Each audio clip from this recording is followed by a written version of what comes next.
Hey everyone, this is Muskaan. Welcome to my YouTube channel. उम्मीद करती हूँ आप सभी अच्छे होंगे। तो इस वीडियो के माध्यम से आज हम लेकर आए हैं आपका यूपी पुलिस यूपीएसआई के लिए दोस्तों नंबर सिस्टम। यहाँ से आपके 2 या 3 क्वेश्चन दोस्तों यूपीएसआई में पूछे जाते हैं। तो नंबर सिस्टम दोस्तों आपका क्या है, एक ऐसा चैप्टर है जो आपकी पूरी गणित यानी कि पूरी मैथ का दोस्तों बेस होता है। किसी भी परीक्षा में दोस्तों, किसी भी वनडे एग्जामों में नंबर सिस्टम से दोस्तों आपके क्वेश्चंस आते ही आते हैं। तो बेसिकली इस वीडियो में हम आपके यूपीएसआई का दोस्तों मैथ पढ़ने वाले हैं और यूपीएसआई का दोस्तों आज हमारा टॉपिक है नंबर सिस्टम। तो वीडियो में ज्यादा देर न करते हुए चलते हैं अपने टॉपिक की ओर। चलिए शुरू करते हैं। वीडियो शुरू करने से पहले आपसे एक छोटी सी रिक्वेस्ट है, यदि आप इस चैनल पर नए आए हैं तो चैनल को सब्सक्राइब कर दीजिए, क्योंकि नंबर सिस्टम या फिर अदर चैप्टर हो पढ़ने के लिए 2023 एंड 24 की आपकी क्या प्रिपरेशन को आपके यहाँ कंटिन्यू रखिए, क्योंकि आपकी वैकेंसी आने वाली है, आपका टेंडर जारी हो चुका है। तो चलिए शुरू करते हैं। बेसिकली हम पढ़ने वाले हैं आज नंबर सिस्टम। नंबर सिस्टम होता क्या है और ये किस प्रकार से इससे क्वेश्चन आते हैं एग्जामों में, सबसे पहले देखते हैं। तो नंबर सिस्टम में दोस्तों सबसे पहले हम अपना बेस समझते हैं कि प्राकृतिक संख्याएं क्या होती है जिसे हम नेचुरल नंबर बोलते हैं, पूर्ण संख्याएं क्या होती है जिसे हम होल नंबर बोलते हैं। इन सारी चीजों के बारे में बात करते हैं। तो सबसे पहले बात करते हैं कि प्राकृतिक संख्याएं क्या होती है। प्राकृतिक संख्या, तो दोस्तों प्राकृतिक संख्याएं वे सभी संख्याएं हैं जो आपकी 1 से लेकर आपकी अनंत तक, 1 से जिसकी गिनती हो 1 2 3 4 डॉट डॉट डॉट अनंत तक, जिसे गिना ना जा सके, जिसकी अनंत गिनती हो, तो वो सारी संख्याएं हमारी प्राकृतिक संख्याएं होती हैं। जैसे कि 1 2 3 4 5 6 डॉट डॉट डॉट डॉट अनंत तक। अब इसके बारे में बात करने के बाद अब बात करते हैं कि हमारे होल नंबर किसे कहते हैं, यानी कि पूर्ण संख्या। दूसरा है हमारा पूर्ण संख्या।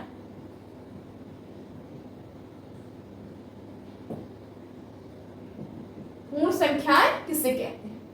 तो पूर्ण संख्याएं वे सभी संख्याएं होती हैं जो आपकी प्राकृतिक संख्याएं होती हैं। बट अभी रुको, प्राकृतिक संख्याएं सारी पूर्ण संख्याएं होती हैं, लेकिन अंतर बस इतना है, कितना, 0 का। प्राकृतिक संख्या 1 से लेकर अनंत तक होती है, लेकिन पूर्ण संख्याएं 0 से लेकर अनंत तक होती हैं। क्या इसमें 0 और ऐड हो जाता है तो हो जाती है पूर्ण संख्याएं। कहने का मतलब ये है कि इसमें 0 भी बढ़ गया और बाकी चीजें ज्यों का त्यों हैं, और ये हो गया आपके डॉट डॉट डॉट अनंत तक। इसमें और इसमें अंतर कितना है, यही से आपका एक क्वेश्चन बनता है, बहुत ही आपका लाजवाब, बहुत ही आपका टफ क्वेश्चन माना जाता है। ये क्वेश्चन आता है आपका कि बताइए, यहाँ पर आप नोट करके लिख लीजिए। नोट में लिखना है आपको ये कि बताइए कि प्राकृतिक संख्याएं पूर्ण संख्याएं होती हैं कि नहीं। क्वेश्चन आएगा आपका, बताइए सभी प्राकृतिक संख्याएं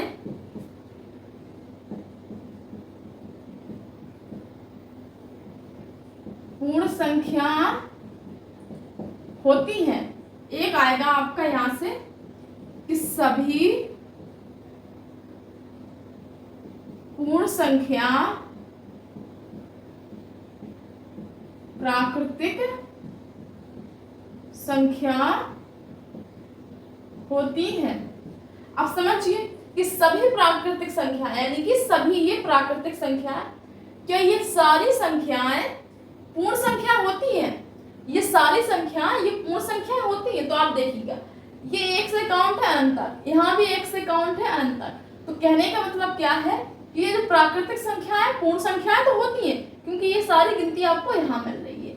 बट सभी पूर्ण संख्याएं प्राकृतिक संख्या नहीं हो सकती। क्यों? क्योंकि देखिए आप यहाँ 0 है, 0 यहाँ नहीं है, तो सभी आपकी पूर्ण संख्या प्राकृतिक संख्या नहीं हो सकती। तो यहाँ पर आपका 0 एक्स्ट्रा है। तो इसमें लिखा है कि सभी प्राकृतिक संख्या पूर्ण संख्या होती, सभी प्राकृतिक संख्या पूर्ण संख्या होती। यस। फिर दूसरा क्वेश्चन है कि सभी पूर्ण संख्या क्या प्राकृतिक संख्या होती है? नहीं। तो ये आपके यहाँ से 2 क्वेश्चन आपके एग्जाम में अच्छे खासे पूछ लिए जाते हैं। अब आ जाते हैं अपने नेक्स्ट टॉपिक की नेक्स्ट हेडिंग की तरफ। अब आते हैं कि पूर्णांक किसे कहते हैं। तीसरा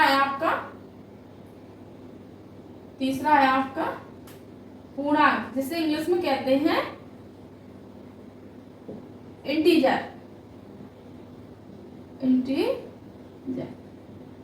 ठीक है, पूर्णांक किसे कहते हैं? तो पूर्णांक आपके माइनस इंफिनिटी से लेके प्लस इंफिनिटी तक सारे क्या है, पूर्णांक होते हैं। कैसे? एक तो होते हैं आपके धनात्मक पूर्णांक,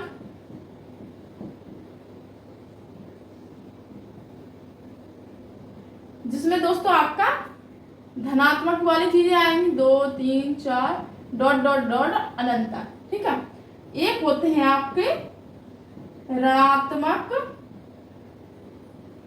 पूर्णांक। वो कैसे?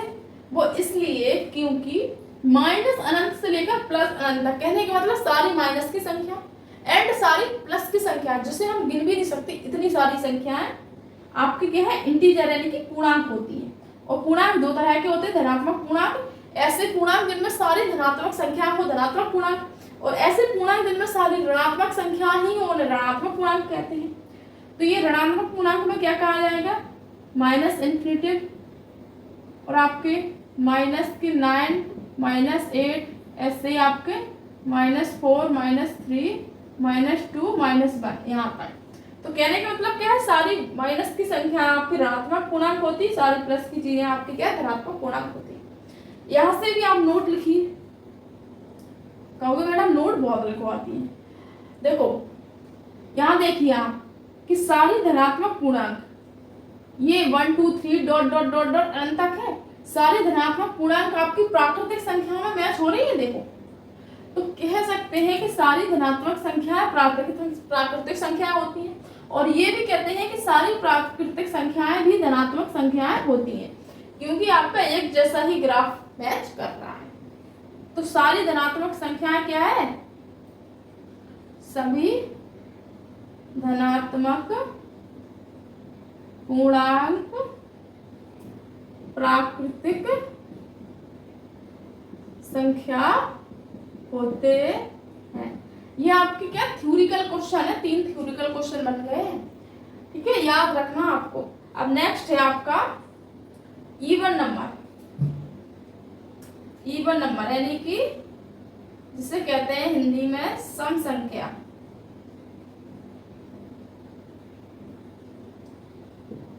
सम संख्या, सम संख्या क्या होती है, जो आपकी 2 से विभाज्य हो जाए, जैसे कि 2 4 6 8 10 डॉट डॉट डॉट डॉट अनंत तक, ये सारी क्या सम संख्याएं होती हैं। ठीक है, अब आ जाते हैं आपका नेक्स्ट विषम संख्या। विषम संख्या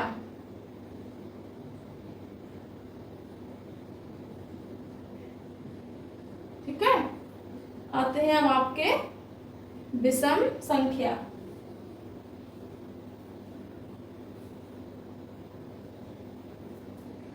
विषम संख्या में क्या क्या आ जाएगा आपका, 1 3 5 7 9 11 13 डॉट डॉट डॉट अनंत तक। और एक क्वेश्चन यहाँ से ये बनेगा कि सबसे छोटी विषम संख्या कौन है, 1 है। ठीक है, तो यहाँ से एक क्वेश्चन ये बन रहा है, और यहाँ से एक क्वेश्चन ये बन रहा है कि सबसे छोटी सम धनात्मक संख्या कौन है, ये आपकी 2 है।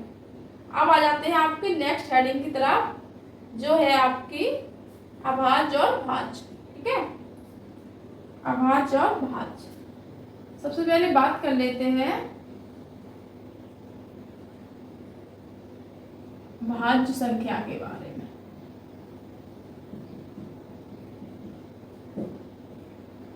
कि भाज्य संख्या किसे कहते हैं। तो भाज्य संख्या क्या होती है, उसकी हेडिंग है कि ऐसे गुणनखंड जिसमें 2 से अधिक जिसके गुणनखंड हो सके, यानी कि ऐसी संख्या जिसके 2 से अधिक गुणनखंड हो जाए। 2 से कम नहीं होने चाहिए, 2 भी नहीं होने चाहिए, 2 से अधिक। जैसे कि लिखा मैंने 6, अब इसके गुणनखंड करो, 1 का भी भाग चला जाएगा 6 में, 2 का भी चला जाएगा, 3 का भी चला जाएगा, और स्वयं 6 का भी चला जाएगा। तो ये 6 के क्या है गुणनखंड। तो कम से कम आपके 2 से अधिक गुणनखंड होने चाहिए। इसमें 1 2 3 4 गुणनखंड है इसमें, ठीक है। तो इस प्रकार से मैंने बताया कि ऐसी संख्या जिसके कम से कम 2 से अधिक क्या है गुणनखंड हो। कितने फैक्टर हो? जिसके 2 से अधिक गुणनखंड हो, ठीक है। अब बात कर लेते हैं आपकी अभाज्य संख्या की। इसमें आपके एग्जाम्पल आ जाएंगे 4 6 8 9 10 और अनंत तक। अब आप कहोगे 9 क्यों आ गया ये भाज्य? तो इसमें आप जोड़ लीजिए 9 के कितने आ रहे हैं, 1 का भी चला जाएगा, 3 का भी चला जाएगा, सब 9 का भी इसमें चला जाएगा, 2 से अधिक तो हो ही गया इसमें आपके क्या गुणनखंड। अब बात कर लेते हैं अभाज्य संख्या के बारे में। अभाज्य संख्या क्या है दोस्तों? अभाज्य संख्या ऐसी संख्या है जिसके दोस्तों क्या है आपके 2 ही आपके केवल फैक्टर बने। कौन कौन से? जिसके केवल 2 गुणनखंड हो, केवल 2। जैसे कि 2 3 5 7 11 13 17 डॉट डॉट डॉट डॉट अनंत तक। जैसे कि इसमें क्या हो जाएगा 1 का है और 2 का, यही 2 गुणनखंड है। इसमें क्या है 1 का है एंड 3 का है। 5 में क्या है 1 का है एंड आप स्वयं 5 का है। तो केवल 2 गुणनखंड बन रहा है, एक तो स्वयं वही संख्या, दूसरा आपका 1। इस प्रकार से दोस्तों क्या है आपको कर लेते हैं। नेक्स्ट आपका नेक्स्ट क्या है आपका? नेक्स्ट है आपका दोस्तों कोप्राइम यानी कि सहअभाज्य। सहअभाज्य एंड आपका एक है नेक्स्ट आपका जुड़वा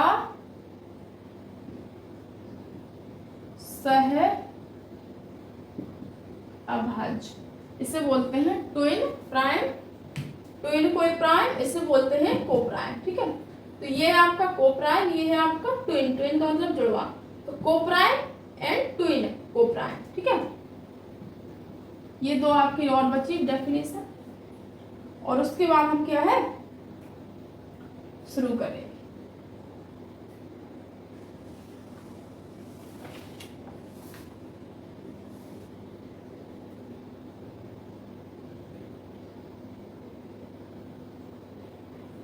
सहअभाज्य में क्या होता है दोस्तों? सबसे पहले इसका केवल एचसीएफ 1 हो। कहने का मतलब इसमें कुछ कॉमन ना हो, जैसे कि 3 5 7 11 17 23। इसमें केवल दोस्तों आपका 1 ही आ रहा है कॉमन, अदरवाइज इसमें कुछ भी कॉमन नहीं है। और जुड़वा सहअभाज्य का मतलब होता है दोस्तों जैसे कि आपका 3 5 है एंड आपका 5 और 7 है, 17 एंड 19 है, ठीक है। इसमें दोस्तों आपका क्या है सभी में 2 2 का क्या है गैप हो रहा है, यानी कि 2 2 का सभी में 3 2 5 5 2 7 17 2 19 सभी में आपका क्या है 2 2 का गैप आ रहा है। तो जुड़वा सहअभाज्य का मतलब होता है जुड़वा जिसमें 2 का जोड़ा हो। तो जैसे कि इसमें मतलब ये है आपका सहअभाज्य था, इसमें केवल आपका क्या है अभाज्य तो संख्याएं होंगी ही होंगी, इसमें केवल आपका 1 कॉमन होगा। जुड़वा सहअभाज्य का मतलब क्या है इसमें 2 का गैप होगा लेकिन अभाज्य संख्याएं होंगी, ठीक है। 2 का इसमें क्या है गैप रहेगा, ठीक है। तो दोस्तों आज ये बेसिक क्लास थी आपकी यूपीएसआई की। दोस्तों नंबर सिस्टम की ये बेसिक क्लास थी। दोस्तों वीडियो कैसी लगी? वीडियो को दोस्तों लाइक के माध्यम से बताइएगा और चैनल को सपोर्ट करिएगा दोस्तों किसी भी कॉम्पिटिटिव एग्जाम के लिए। तो चलिए मिलते हैं आपको नेक्स्ट वीडियो में, नेक्स्ट मैथ्स की क्लास में। तब तक के लिए अपना ध्यान रखें। जय हिंद, जय भारत।